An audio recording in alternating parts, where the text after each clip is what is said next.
이상이고요. 오늘 말씀 같이 읽겠습니다. 마태복음 4장 12절에서 22절 말씀입니다. 마태복음 4장 12절에서 22절.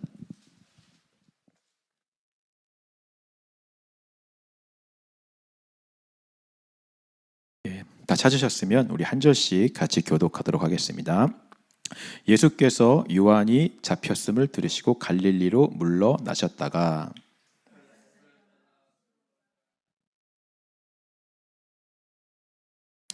이는 선지자 이사야를 통하여 하신 말씀을 이루려 하심이라 일렀으되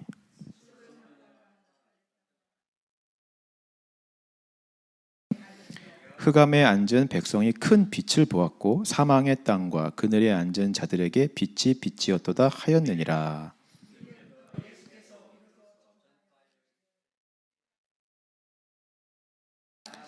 네, 우리 18절에서 22절 말씀은 한 목소리를 읽었으면 좋겠습니다. 함께 읽겠습니다. 시작. 갈릴리 해변에 다니시다가 두 형제 곧 베드로라 하는 시몬과 그의 형제 안드레가 바다에 금을 던지는 것을 보시니 그들은 어부라 말씀하시되 나를 따라오라 내가 너희를 사람을 낚는 어부가 되게 하리라 하시니 그들이 곧 그물을 버려두고 예수를 따르니라. 거기서 더 가시다가 다른 두 형제 곧 세베대의 아들 야고보와 그의 형제 요한이 그의 아버지 세베대와 함께 배에서 금을 깁는 것을 보시고 부르시니 그들이 곧 배와 아버지를 버려두고 예수를 따르니라. 아멘. 나를 버리고 예수를 따르는 제자 훈련 그 시리즈를 우리가 지난주부터 함께 하고 있습니다. 그래서 지난주는 그 첫 번째 시간으로서요. 하나님의 옳음을 우리가 인정하기 위해서 나의 옳음을 버리는 것에서부터 우리가 시작을 했었습니다. 그것이 제자 훈련으로 가는 첫 번째 시작이라고 믿습니다. 왜냐하면 나의 뜻과 나의 목소리를 우리가 버리지 않으면 하나님의 뜻과 하나님의 음성을 들을 수 없기 때문에 그렇습니다. 우리는 하나님의 음성을 듣고 그 생명의 성령의 법에 인도함을 받아야만 살 수 있는 그런 존재임을 여러분 믿으시기 바랍니다. 그것이 구원받은 사람들의 거듭난 사람들의 삶의 목적이고 이유이고 사명인 거예요. 오늘날 우리가 그렇게 살아야 되는 것입니다. 오늘 본문은요, 본격적으로 이제 예수님이 제자들을 부르시는 내용입니다. 먼저 이 본문의 앞선 배경을 통해서 예수님께서 어떻게 제자들을 부르시게 되었는지를 좀 살펴보기를 원합니다. 우리 12절에서 14절 말씀 한번 같이 읽어보겠습니다. 시작.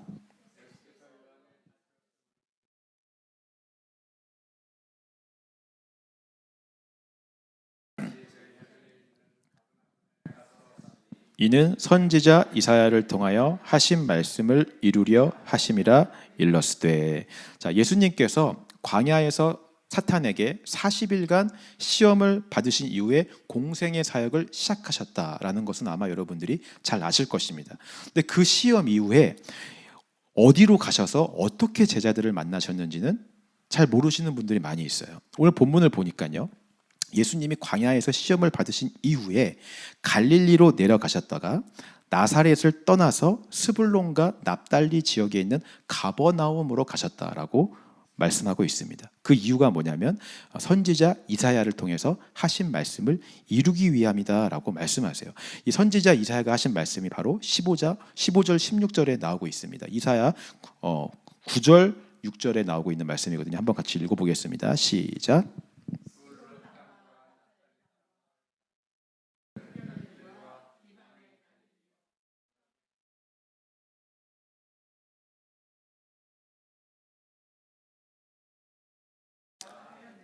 아멘. 지도를 보시면 여기가 예루살렘이고요. 그다음에 여기가 나사렛이었는데 이 지역에서 가버나움으로 더 위쪽으로 이제 올라가셨다라고 이야기를 하고 있어요. 학자들을 비롯해서요. 많은 사람들이 이 장면을 굉장히 의아해하고 있습니다.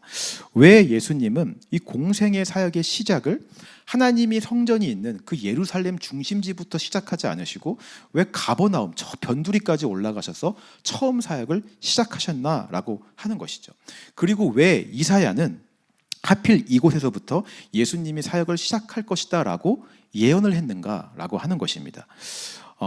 왜 이렇게 의아해하게 되냐면요. 우리는 보통 역사적으로 어떤 큰 일이 일어나고 뭔가 성취가 일어나려면 특별한 장소, 특별한 사람, 특별한 능력이 필요하다고 생각하기 때문에 그렇습니다. 그러니까 그 당시에 유대인들도 그렇게 생각을 했었어요.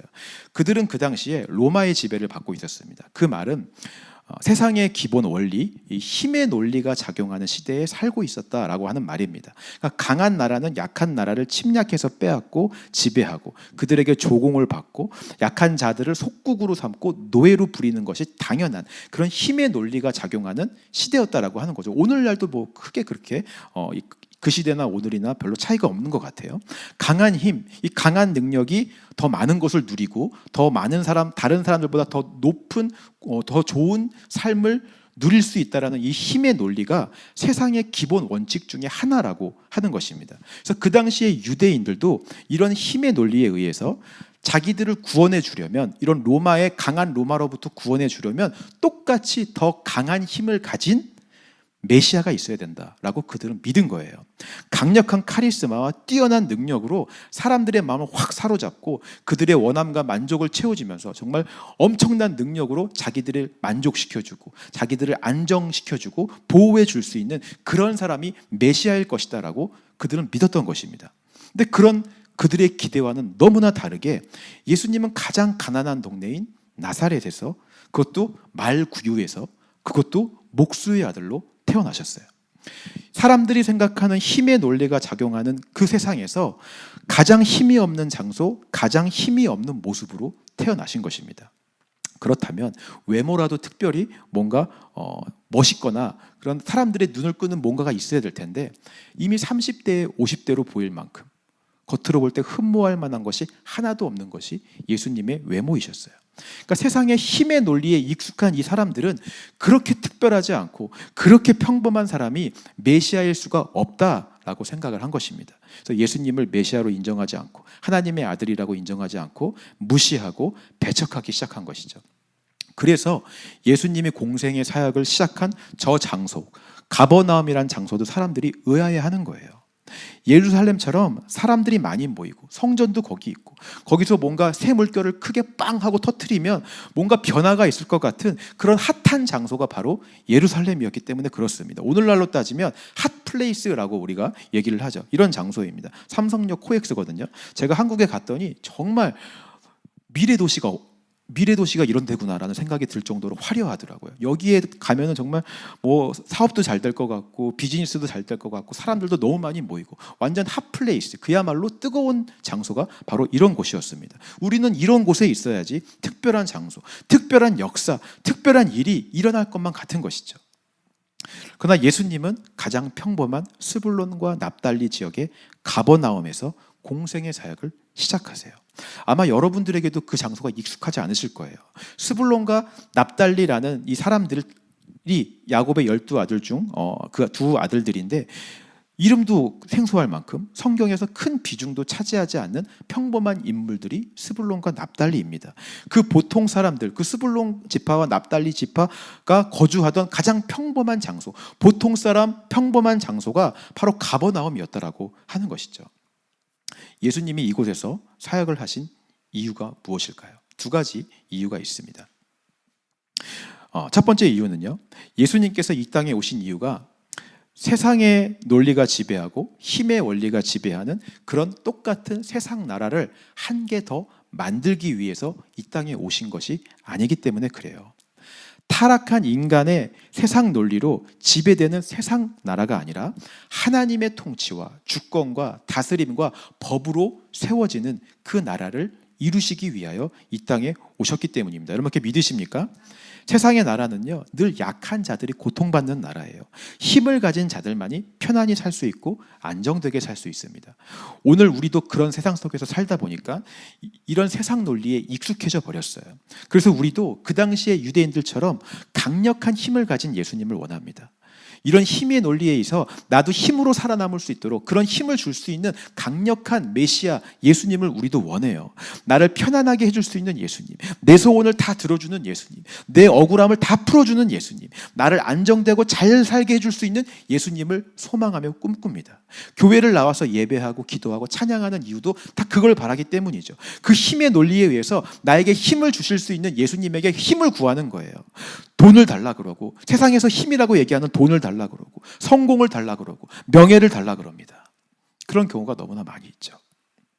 근데 예수님은 그런 힘을 주실 수 있는 장소가 아니라, 그런 힘을 주실 수 있는 사람의 모습이 아니라 나사렛에서 태어나시고요, 가버나움에서 사역을 시작하세요. 그것을 통해서 우리에게 이렇게 말씀하시는 것입니다. 나는 이 땅에 그런 세상의 힘의 논리로 움직이는 나라를 한 개 더 만들려고 온 것이 아니다. 똑같은 그런 나라, 더 강한 나라 만들려고 온 것이 아니다. 일부러 가장 낮고 천한 곳에서 태어나고 가장 평범한 장소에서 내가 태어난 것은 오직 하나님의 주권과 통치만 따르는 새로운 나라, 그 나라를 이 땅에 임하게 하기 위함이다 라고 우리에게 말씀하시는 줄 믿습니다.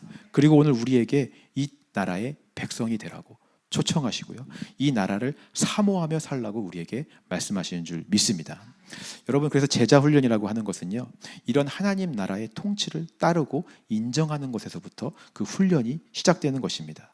우리가 세상 나라의 힘의 원리를 따를 거라면 제자훈련을 할 필요가 없어요. 굳이 힘들게 제자훈련 할 필요가 없습니다. 그냥 이 육신의 본질대로 나가서 내 원하는 대로 살면 되는 거예요. 이 본질은 이미 세상의 원칙대로 사는 거에 익숙해져 있고 그것이 더 편한 것이 이 본질입니다. 근데 지난 시간에 우리가 이야기했듯이 그것을 버리는 게 훈련이에요. 그것을 버리기 위해서 이 훈련을 하는 것입니다. 세상 나라의 원칙이 아니라 하나님 나라의 원칙을 하나씩 하나씩 따라가기 위해, 우리에게 익숙해져 있는 세상 나라의 것들을 버리기 위해서 우리가 이 훈련의 길을 걸어가는 것임을 여러분 믿으시기 바랍니다. 최병락 목사님이 쓰신 큰 산 깨기라는 책에 나온 내용이에요. 목사님의 신학생일 때 모 교회에서 정말 성실하고 열심히 봉사하시던 집사님이 계셨다고 합니다. 이 집사님이 얼마나 교회를 위해서 헌신하시는지 정말 자신의 삶을 다 들여서 교회를 위해 봉사하시는 분이셨대요. 심지어 교회 차를 헌물하실 정도로, 자기 돈으로 교회 그 버스를 사갖고 헌물할 정도로 교회를 사랑하시는 분이셨대요. 근데 그분이 그 해에 임직식을 했는데 임직에서 떨어진 거예요. 어떻게 되었을까요? 그랬더니 이분이 교회에서 내가 헌물한 차 도로 내놓으라고 소리를 지르면서 난동을 피우기 시작했다고 하는 것입니다. 왜 그랬을까요? 이분은 교회에서 헌신하고 봉사하는 것도 세상의 원칙을 따라서 했어요. 내가 이만큼 노력하면 이만큼 보상을 받아야 된다라는 보상의 원리. 이 정도 했으면 안수집사 정도는 줘야지, 아니면 장로 정도는 줘야지. 내가 생각하는 그 당연한 논리가 충족되지 않으니까, 내가 한 수고와 노력이 보상받지 못한다고 느껴지니까 분노하는 것입니다. 여러분, 안타깝지만요, 이런 일들이 너무나 많이 일어나고 있어요. 이런 세상의 원칙을 따라가는 것들을 우리가 하나씩 하나씩 버리는 것이 제자훈련이라고 하는 것이죠. 예수님이 이 땅에 오셔서 그 원칙을 보여주셨어요. 하나님 나라의 원칙이 무엇인지 보여주셨습니다. 직접 동정녀에서 태어나심으로, 세상 상식적이지 않잖아요. 동정녀에서 태어나셨어요. 나사렛 말구유, 특별하지 않은 가장 낮은 곳에서 태어나십니다. 가버나움, 평범한 장소로 가셔서 사역하셔요. 그리고 마지막에 십자가를 지심으로 죽으십니다. 왕이 되지 않으세요. 로마를 이길 만한 힘을 가진 왕이 되어서 군대를 모아서 로마를 뒤집는 일들을 하지 않으십니다. 그냥 반역자로서 비참하게 십자가에 달려 돌아가시는 길을 택하세요. 하나님 나라는 세상이 원하는 그런 원칙을 하나도 따라가지 않음을 보여주십니다. 오늘 우리도 이렇게 훈련하기 원해요. 이미 우리 안에 익숙해져 있는 세상 나라의 원칙들, 당연하게 여기는 그 힘의 논리들이 있다면 이 훈련을 통해서, 이 사순절의 기간을 통해서 하나씩 하나씩 버리게 되기를 주님의 이름으로 축원합니다. 그리고 예수님이 보여주신 그 하나님 나라의 원칙을 따라가는 여러분들이 되셨으면 좋겠어요. 우리도 우리의 십자가 지고 죽는 길을 걸어가기를 소망합니다. 그렇게 제자훈련으로서 첫 발을 내디딜 수 있는 사순절, 이 첫 번째 주일이 되도록 저와 여러분들을 주님의 이름으로 축원합니다. 이것이 예수님이 가버나움으로 가신 첫 번째 이유예요. 자, 두 번째, 가버나움에서 사역을 시작하신 이유가 있습니다. 16절 말씀 우리 한번 읽어보겠습니다. 16절 시작.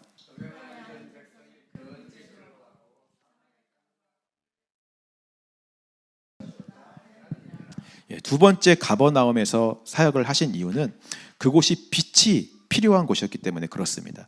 여러분, 이 말씀은요 이미 이사야서 9장에 이사야가 예언한 말씀이라고 아까 제가 이야기를 했습니다. 이사야가 이 예언을 했을 때 그 당시 상황이 어땠을까요? 아수르가 그 당시 이스라엘을 침공했을 때 납달리와 스불론 지파의 지역이 가장 최전방에 있었습니다. 여러분 보시다시피 거의 끄트머리잖아요. 여기서부터 다 이방 나라들입니다. 가장 최전방에 있는 게 이 가버나움, 납달리와 스불론 지파의 사람들이 사는 곳이었어요. 그러니까 가장 먼저 침략을 당해요. 아수르에게 가장 먼저 침공을 당하고 가장 먼저 점령되었던 땅이 바로 저 스불론과 저 지역이었습니다.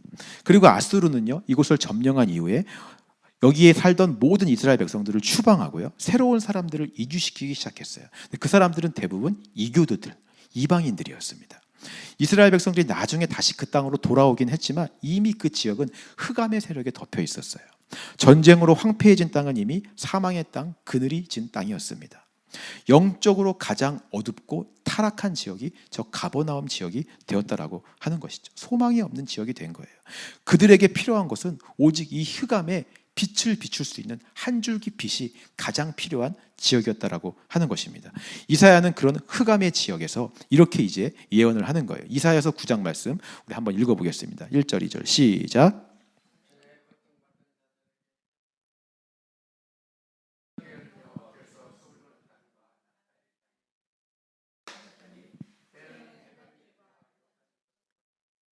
영화롭게 하셨느니라. 흑암에 행하던 백성이 큰 빛을 보고 사망의 그늘진 땅에 거주하던 자에게 빛이 비치도다. 그 다음에 시작. 이는 한 아기가 우리에게 낳고 한 아들을 우리에게 주신 바 되었는데 그의 어깨에는 정사를 메었고 그의 이름은 기묘자라 모사라 전능하신 하나님이라 영존하시는 아버지라 평강의 왕이라 할 것임이니라. 아멘. 흑암의 땅에 한 줄기 빛이 비친다라고 말씀하세요. 근데 그 빛은 어깨에 정사를 메었고요. 그의 이름은 기묘자, 모사라, 전능하신 하나님이라, 평강의 왕이라 일컬음을 받는다라고 말씀하십니다. 그럼 그 빛이 누구이십니까? 바로 예수 그리스도이시죠. 흑암 가운데 오셔서 그 땅에 빛을 비추시고 새롭게 하실 분, 바로 예수 그리스도를 말씀하시는 것입니다. 예수님은 빛이 필요한 곳에 오셔서 하나님의 나라를 창성하게 하시는 분이심을 믿으시기 바랍니다. 그래서 예수님은요 빛이 필요한 흑암 가운데 찾아오세요. 흑암과 사망의 땅을 먼저 찾아가십니다. 예수님이 공생의 사역을 하시는 동안 가장 먼저 만나고 복음을 전했던 사람들을 여러분 생각해 보시기 바라요. 율법을 잘 안다고 하는 바리새인들이나 서기관들이나 율법학자들을 먼저 만나시지 않았습니다. 스스로 빛 가운데 있다고 착각하는 자들, 스스로를 빛이라고 생각하는 자들에게는 자신이 필요 없다라고 말씀하세요. 마태복음 유명한 말씀이죠. 한번 읽어보겠습니다. 시작.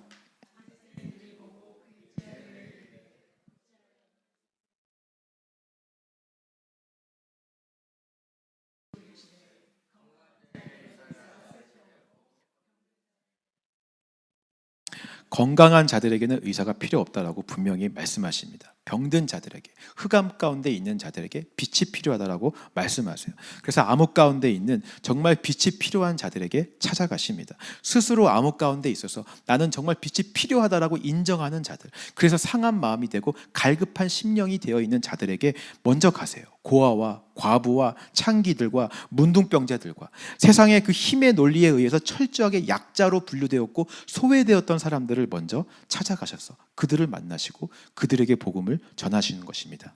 그들에게 하나님의 빛을 비춰주시는 거예요. 그리고 그들에게 더 이상 힘의 논리가 있는 이 세상 나라에 사는 것이 아니라 하나님의 원칙대로 움직여지는 하나님의 나라로 들어와서 살라고 초청하시고 그 기회와 권리를 주시는 줄 믿습니다. 여러분, 제자훈련이라고 하는 것은요 역시 이런 우리의 존재가 이렇게 흑암 속에 있는 존재, 그래서 빛이 필요한 존재라는 것을 아는 것에서부터 이 훈련이 시작됩니다. 나라는 존재는 빛이 없으면 영원한 흑암 가운데 살 수밖에 없는 존재라는 것을 알기 위해서 이 훈련을 하는 거예요. 여러분, 베데스다 연못에 있는 그 38년 된 병자를 다 기억하실 것입니다. 이게 이스라엘에 있는 베데스다 실제 연못이라고 합니다. 천사가 와서 물을 동하게 하면 누구든지 그 물이 동할 때 가장 먼저 들어가는 자는 모든 병이 다 치유될 것이다 라는 전설이 내려오는 연못이었습니다. 수많은 병자들이 그 베데스다 연못 앞에서 물이 동하기만을 기다리고 있어요. 그 연못에 모인 수많은 사람들은 물만 동하면 내가 먼저 들어가야지 하면서 서로 눈치를 보고 있었을 것입니다. 언제든 물이 동하기만 하면 내 힘과 내 능력으로 수많은 사람들을 제치고 내가 먼저 들어갈 수 있을 것이다 라고 믿고 있었어요. 그들은 완전한 암흑 속에 있지 않았어요. 아직 자신이라고 하는 빛을 믿고 있는 것입니다. 나를 믿고 있는 거죠. 내가 뛰어들면 병이 날 것이다. 내 힘과 내 능력을 믿고 있었어요. 근데 저기에 38년 된 병자가 한 명 있었습니다. 그 병자는 다른 사람들과는 달리 완벽한 흑암 속에 누워 있었어요. 누워만 있으니까 몸을 움직일 수 없으니까 물이 동하는 것을 볼 수가 없죠. 물이 동할 때 자신을 넣어줄 사람조차 없어요. 자기 힘으로는 그 연못에 들어갈 방법이 없는 거예요. 완전한 흑암, 소망의 빛이 없는 사망의 그늘에 누워있는 자가 38년 된 병자였습니다. 예수님이 가장 먼저 이 병자를 찾아오세요. 이미 병이 오래된 것을 알고 계십니다. 손 하나 까딱할 수 없는 절망의 상태, 포기의 상태인 걸 알고 계세요. 그리고 그 사람에게 찾아가서 너무 따뜻하고 너무 부드러운 사랑의 음성으로 물어보십니다. 너가 정말 낫기를 원하느냐? 그렇게 물으실 때 이 병자도 자기의 모습을 솔직하고 있는 그대로 고백합니다. 네, 주님, 이 흑암에서 벗어나고 싶습니다. 그러나 내 힘으로는 할 수가 없습니다. 나를 넣어줄 자도 없습니다. 물이 동하는 걸 볼 수도 없습니다. 저 앞에 병이 나을 수 있는 방법은 있는데 그 방법을 내가 할 수가 없습니다. 나올 길이 없습니다. 내가 그런 존재라는 걸 주님 앞에 솔직하게 인정할 때 예수님이 이렇게 말씀하시죠. 내 자리를 들고 일어나 걸어가라. 여러분, 그때 복음의 빛을 비추어 주는 줄 믿으시기 바랍니다. 그 복음의 빛이 비칠 때 정말 깜깜한 방에 있을 때 우리가 불 딱 켜면 순식간에 환해지는 것처럼 흑암 가운데 빛이 한 줄기 딱 비치게 되면 순식간에 그곳이 빛으로 찬란하게 채워지는 줄 믿습니다. 그 빛을 경험하면 구원을 얻는 것이죠. 여러분, 이 베데스다 연못이 율법을 상징한다는 것을 잘 아실 것입니다. 들어가면 병이 나요. 근데 들어갈 수가 없는 곳이에요. 율법도 마찬가지입니다. 율법을 지키면 구원 받아요. 하지만 지킬 수 없는 게 율법이잖아요. 근데 너무나 많은 사람들이 이 연못가에 서 있었던 사람들처럼 내 힘으로 나는 연못에 들어갈 수 있어. 내 힘으로 율법 지킬 수 있어. 자기를 믿고 있어요. 바리새인과 서기관들과 율법학자들처럼 그들은 자기를 빛으로 믿고 있는 거예요. 내가 흑암에 있다는 것을 인정하지 않고 있습니다. 그래서 예수님 앞에서도 당당하게 이야기하죠. 나는 여지껏 율법을 잘 지켜왔는데요. 이웃을 사랑하고 이웃을 구제하고 잘 돌보고 율법의 10계명을 잘 지켰는데요. 열심히 했는데요. 누구보다 최선을 다했는데요. 스스로를 빛이라고 예수님 앞에 자랑합니다. 그런 자들에게 예수님은 내가 필요 없다라고 말씀하시는 거예요. 건강한 자들, 스스로가 건강하다고 믿는 자들에겐 의사가 필요 없다. 스스로가 빛이라고 믿는 자들에겐 빛이 필요 없다라고 말씀하시는 것입니다. 오늘 우리가 할 제자 훈련은 내가 빛이 아님을 인정하는 것임을 여러분 믿으시기 바랍니다. 내가 흑암 속에 있고 예수가 필요하고 빛이 필요한 존재라는 것을 알기 위해서 이 훈련을 하는 거예요. 많은 분들이 제자 훈련할 때 오해하는 것들이 있어요. 율법처럼 제자 훈련을 생각해요. 바리새인들처럼 성경을 많이 읽었다. 내가 다 외웠다. 숙제를 내가 다 했다. 내가 열심히 이렇게 노력하고 애쓴 것이 나를 의롭게 만들어준다고 착각을 하는 것입니다. 그래서 내가 빛이 되어 빛을 비추는 게 제자 훈련이라고 우리가 오해를 합니다. 내가 이만큼 했으니까 저 사람보다 잘했어. 저 사람보다 더 빛이 날 거야. 스스로를 밝히 비추고 빛나고 싶어 해요. 제자 훈련을 해 나갈수록 생기는 졸업장, 어떤 업적들 이런 것들이 늘어갈 때마다 방에 그런 것들이 쌓일 때마다 뿌듯해합니다. 다른 사람들보다 내가 더 열심히 신앙생활한 것처럼 느껴져요. 그렇게 우리는 스스로 율법을 잘 지키고 최선을 다했다라고 생각하며 예수님 앞에서 당당하게 나는 이렇게 열심히 했습니다 라고 말하는 바리새인처럼 되어간다라고 하는 것이죠. 여러분, 훈련을 하면 할수록 내가 베데스다 연못에 있는 38년 된 병자와 같다라는 것을 우리가 깨달아야 되는 줄 믿습니다. 제자 훈련을 제대로 했다면 훈련을 많이 받을수록 겸손해져요. 내 입이 닫아지고요. 내 목소리가 작아지는 줄 믿으시기 바랍니다. 여러분, 제가 살아오면서 많이 살지 않았지만 제가 경험해 보니까요. 사람은 어설프게 알수록 자기가 아는 것을 자랑하고 싶어 해요. 알리고 싶어 합니다. 왜냐하면 제가 그랬거든요. 제가 신학교를 처음 들어갔을 때 교회에서만 설교만 듣다가 신학이라고 하는 새로운 학문과 지식을 배우니까 너무 놀라운 거예요. 야, 이런 학문이 있었나? 이런 지식이 있었나?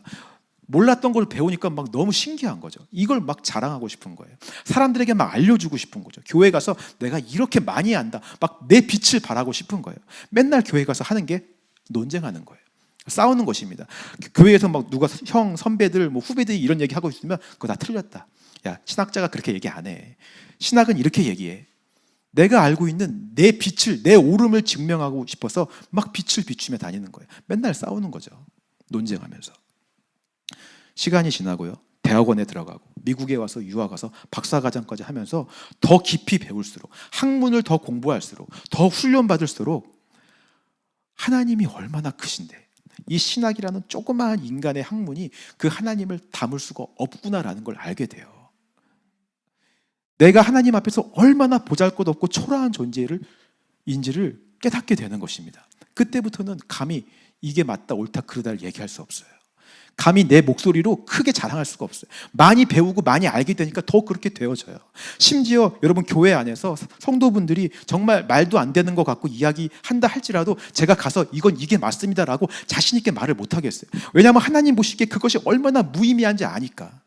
하나님의 그 크신 위대하심 안에서 인간이 가진 그 자그마한 머리로 지지고 볶고 하는 게 얼마나 가치 없는지 많이 배워보니까 이제 알겠어요.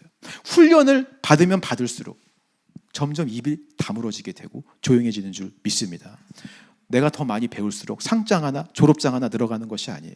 그것이 우리를 의롭게 만들어주지 않고 나를 빛나게 해주지 않습니다. 빛이신 분이 바로 예수님이고 나에게는 그 빛이 필요하다는 것을 알기 위해서 이 훈련을 하는 것을 믿으시긴 여러분 되시기를 주님의 이름으로 축원합니다. 17절 말씀 우리 한번 읽어보겠습니다. 그래서 예수님이 이렇게 말씀하십니다. 17절 시작.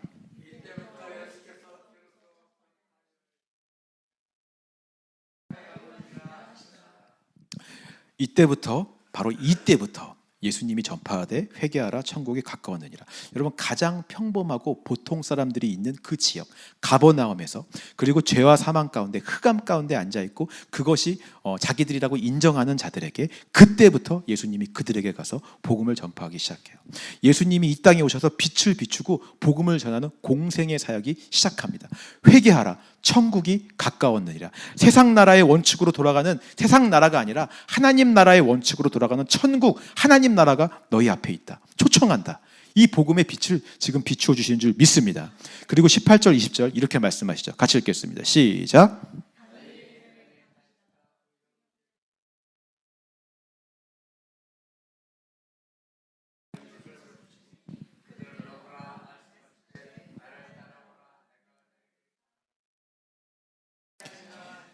그들이 곧 그물을 버려두고 예수를 따르니라. 그 흑암의 땅에서 살고 있던 제자들을 선택해서 부르시는 거예요.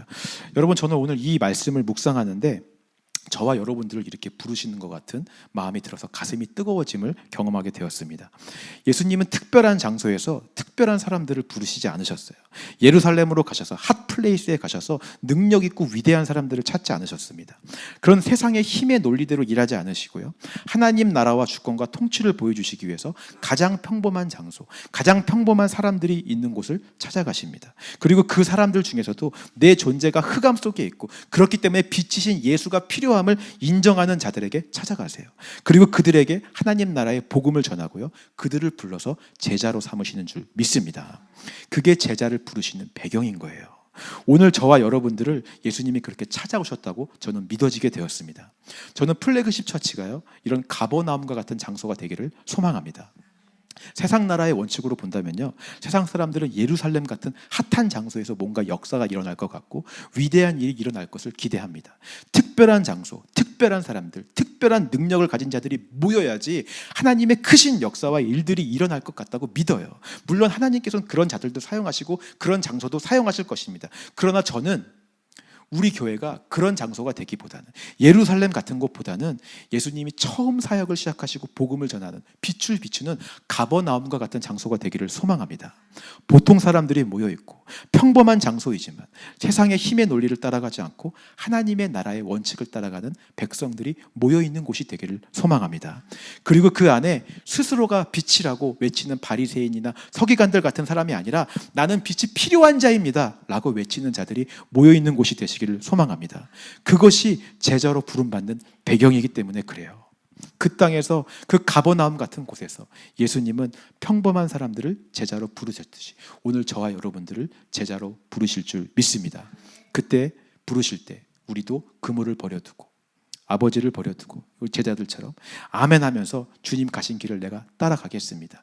이 길 하나님 나라의 백성으로 살겠습니다라고 대답하실 수 있는 저와 여러분들 되시기를 주님의 이름으로 축원합니다.